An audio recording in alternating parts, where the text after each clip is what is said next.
Bonjour à tous, allez je vous fais enfin la vidéo terminée de l'aménagement du 4x4.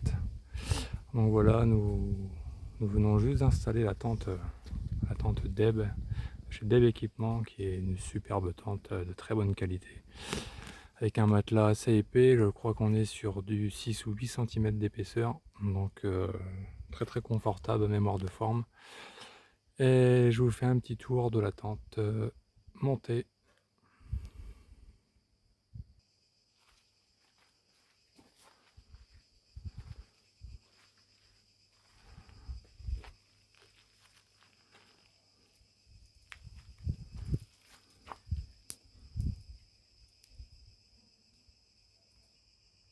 Allez, on regarde l'intérieur. Intérieur très très spacieux. On est sur du 140 de large sur 2,40 de longueur. On peut largement dormir à deux, largement. Alors là, vous avez une ouverture sur le fond avec moustiquaire. Vous avez une moustiquaire avec un volet sur le côté gauche et sur le côté droit. Voilà quand c'est fermé. Voilà quand c'est ouvert. Vous avez deux ouvertures sur le haut. Voilà, ici une de chaque côté, une sur l'avant, une sur l'arrière. Pour avoir plus de lumière dans la tente le soir ou le matin. Donc là voilà, on est sur une épaisseur assez grosse quoi, par rapport aux autres tentes dans le commerce ou ce qu'on peut commander. On est 1 ou 2 cm plus épais que ceux que j'ai pu regarder sur les sites ou même en magasin. Donc là, je peux vous faire voir une bâche qui est elle est bien cousue, elle est imperméabilisée bien sûr. Elle est très épaisse. Par rapport à ce que j'ai pu voir, elle est beaucoup plus épaisse. Là, on a une petite avancée parce que nous, on a pris l'annexe qui va avec. Donc, je sais pas si je vous la ferai voir sur cette vidéo, mais peut-être quand on arrivera en bivouac, je la montrerai. Je ferai peut-être une vidéo juste de l'annexe. Voilà. Donc, voici l'avancée là pour mettre l'annexe. Donc, on a un bon mètre entre l'échelle et la sortie. Donc, l'annexe vient se mettre de ici là jusqu'à l'autre côté là-bas, donc ça fait tout le tour comme ça. Voilà, on a une surface, je crois que c'est 2,4 mètres carrés, je crois, une fois fini. Voilà, donc ça c'est sur un côté de la tente.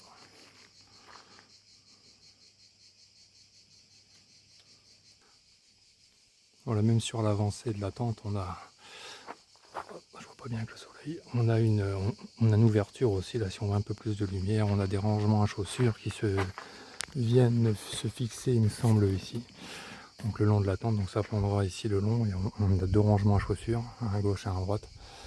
On a 2-3 rangements dans la tente que j'ai oublié de vous faire voir. Voilà, ils sont juste sur le haut là comme ça. Et on a deux ouvertures pour le chauffage. Donc vous voyez, vous avez une ouverture ronde, on en a une à droite et une à gauche, donc peu importe le côté, on peut brancher un chauffage. La tente, alors moi j'ai pris un pack, hein, la tente a été livrée avec donc la tente, moi j'ai pris l'annexe, on a pris le auvent, on a tous les cordages qui vont avec pour l'attendre. On a un ventilo aussi qui a été livré pour les grosses chaleurs pour évacuer. Et on a une lampe LED. Alors la lampe LED elle se met autour ici. Autour ici. Comme ça le soir quand on est dans l'annexe, on peut avoir de la lumière, on le branche sur la batterie. Et ça nous fait de la lumière quand on mange ou quoi s'il pleut. Ça c'est une barre supplémentaire qu'ils mettent pour s'il pleut. C'est une barre qui se fixe de là en haut. De là jusqu'à l'avant de l'annexe, comme ça, ça reste bien la bâche bien tendue en hauteur, comme ça. Une bâche bien tendue et ça évite les poches d'eau en fait, tout simplement. Donc voilà, donc on est sur une échelle en aluminium. Que, voilà, elle est bonne qualité.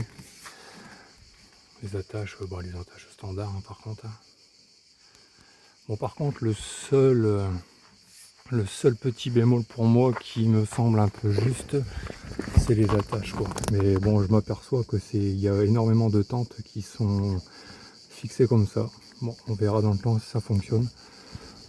Moi qui est un peu dans la chaudronnerie, je sais pas, j'ai un peu peur que ça vienne à bouger. Il faudra vérifier de temps en temps les serrages parce que je trouve pas ça énormément. Il faudrait que je refasse un autre système de fixation. Donc voilà, donc à voir dans le temps si c'est bien ou pas. Là c'est pareil, on a une petite ouverture aussi à l'extérieur. Je me mets mal, voilà. Et il y a des gros rabattements pour la pluie, ce qui est pas mal aussi. Bon ça faut la démonter, hein. La bâche de protection on l'a juste mis comme ça pour essayer. Donc c'est la bâche qui se met au-dessus. Je vous referai une petite vidéo aussi quand elle sera repliée complètement. Donc voilà, donc ça bon, c'est pareil, j'ai pas trop bien mis non plus, il faudra mettre bien comme il faut. Voilà. Faudra bien l'attendre. Allez, je vais vous faire voir l'intérieur maintenant. Bon voilà la tente repliée. Bon seul, c'est pas une mince affaire quand même. C'est un peu chiant à faire tout seul, faut être deux. Après on y arrive seul, hein, mais bon, si on est deux c'est que mieux. Donc voilà, dev équipement.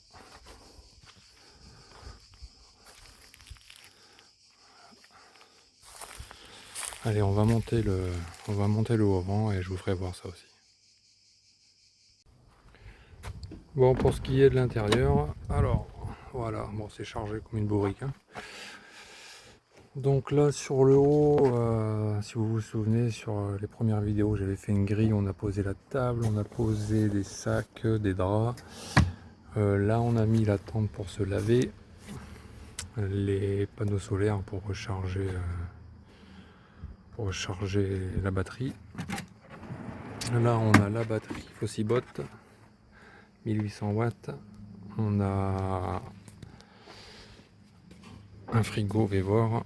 Voilà, je sais plus combien de litres, 15 litres je crois, je suis plus sûr. Voilà, donc ça c'est le premier tiroir du haut. Ici on a la bouffe. Alors voilà, ma femme elle a voulu mettre ça dans des casques et c'est super pratique. Donc on a la bouffe, on a la salle de bain, le gel douche, tout ça dedans, la vaisselle, les petits gâteaux, les boîtes de conserve, le café, tout ce qui est nécessaire le matin pour déjeuner. Dans ce tiroir-ci, alors là on a le gaz. Juste en dessous j'ai fait une plaque. J'ai fait une plaque démontable, je sais pas si vous voyez ici. C'est une plaque qui se retire, en dessous il y a la bouteille de gaz. Donc là à l'intérieur on a les bassines, on a les accessoires de la tente, on a la pompe à douche. On a aussi un chauffe-eau qu'on branche directement dans de l'eau et ça fait de l'eau chaude instantanée. Ici on a le toilette, on a un petit barbecue qu'on va pas se servir pour l'instant parce que c'est un peu sec, c'est pas autorisé. Voilà. Et de ce côté on a juste la cuve à eau de 80 litres avec les accessoires de robinetterie. Voilà. Donc voilà. Après sur le côté, là on a mis les oreillers pour l'instant parce qu'on peut pas les laisser dans la tente, sinon la tente ne fermera pas. Ici on a tout ce qui est les sièges, parce que j'ai fait une petite trappe ici, si vous vous souvenez des premières vidéos. Je sais pas si on va voir. Voilà, j'avais fait mon repos, en plus c'est plein. J'avais fait une petite trappe ici qui s'ouvre, donc là on a mis les sièges, on a mis de l'autre côté, c'est pareil, on a mis tout ce qui était cric de voiture, les rehausses de roues si on n'est pas droit, donc tous ces conneries là à l'intérieur. Ça c'est l'annexe de la tente. Les affaires ils seront dans un sac juste là derrière. Et on a mis des choses aussi derrière les sièges. Donc derrière les sièges on a le cri 4x4 parce que ça, vu que j'ai rehaussé, le cri normal ne va plus. J'ai une caisse à outils derrière mon siège, une petite canne à pêche au cas où. Et derrière on a le compresseur, je sais pas si vous voyez bien là. Je vais aussi mettre de la lumière. Voilà. Là derrière on a le compresseur, on a un démarrage booster pour la voiture. Et voilà, un peu des ustensiles au cas où si on tombera en panne de batterie ou quoi que ce soit. Du coup voilà. Donc là on a accroché nos petites lampes, on a mis un filet de protection parce que si on vient piler, normalement sur les charnières ça devrait pas bouger, mais bon. préféré mettre ça au cas où. Voilà, des sacs de rando, et puis voilà, donc là il nous reste un peu de place pour mettre des bouteilles d'eau ou autre chose. Et du coup voilà. Et ben les cartes surtout, parce que c'est important les cartes. Voilà. Bon, sur ce, ben je vous dis bon voyage à tous et on se retrouvera dans les prochaines vidéos. Ciao ciao.